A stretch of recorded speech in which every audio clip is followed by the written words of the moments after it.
Once upon a time in a place called Seri, there were two salesmen of pots and pans and handmade trinkets. They agreed to divide the town between them. They also said that after one had gone through his area, it was all right for the other to try and sell where the first had already been. One day, while one of them was coming down a street, a poor little girl saw him and asked her grandmother to buy her a bracelet. The old grandmother replied, "How can we poor people buy bracelets?" The little girl said, "Since we don't have any money, we can give our black sooty old plate." The old woman agreed to give it a try, so she invited the dealer inside. The salesman saw that these people were very poor and innocent, so he didn't want to waste his time with them. Even though the old woman pleaded with him, he said he had no bracelet that she could afford to buy. Then she asked, "We have an old plate that is useless to us. Can we trade it for a bracelet?" The man took it, and while examining it, happened to scratch the bottom of it.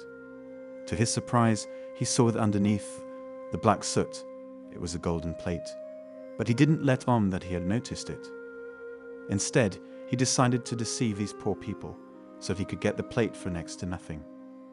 He said, "This is not worth even one bracelet, there's no value in this, I don't want it."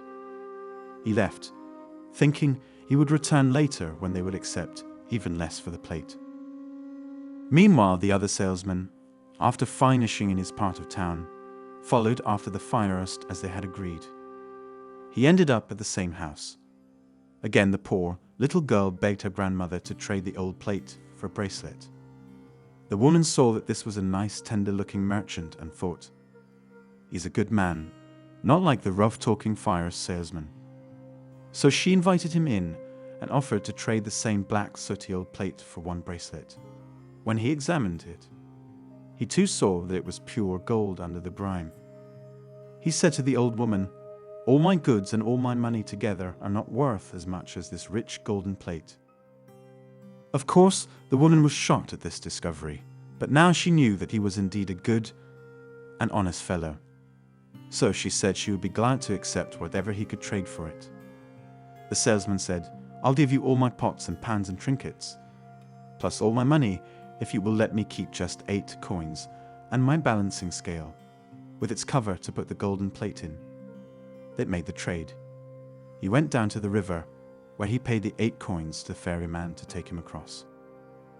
By then the greedy salesman had returned, already adding up huge imaginary profits in his head. When he met the little girl and her grandmother again, he said he had changed his mind and was willing to offer a few cents, but not one of his bracelets, for the useless black sooty old plate. The old woman then calmly told him of the trade she had just made with the honest salesman, and said, "Sir, you lied to us." The greedy salesman was not ashamed of his lies, but he was saddened as he thought, "I've lost the golden plate that must be worth 100,000. So he asked the woman, which way did he go? She told him the direction. He left all his things right there at her door and ran down to the river, thinking, "He robbed me. He robbed me. He won't make a fool out of me." From the riverside, he saw the honest salesman still crossing over on the ferry boat. He shouted to the ferryman, "Come back." But the good merchant told him to keep on going to the other side, and that's what he did. Seeing that he could do nothing, the greedy salesman exploded with rage. He jumped up and down, beating his chest.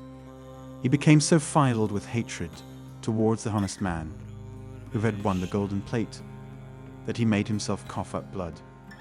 He had a heart attack and died on the spot.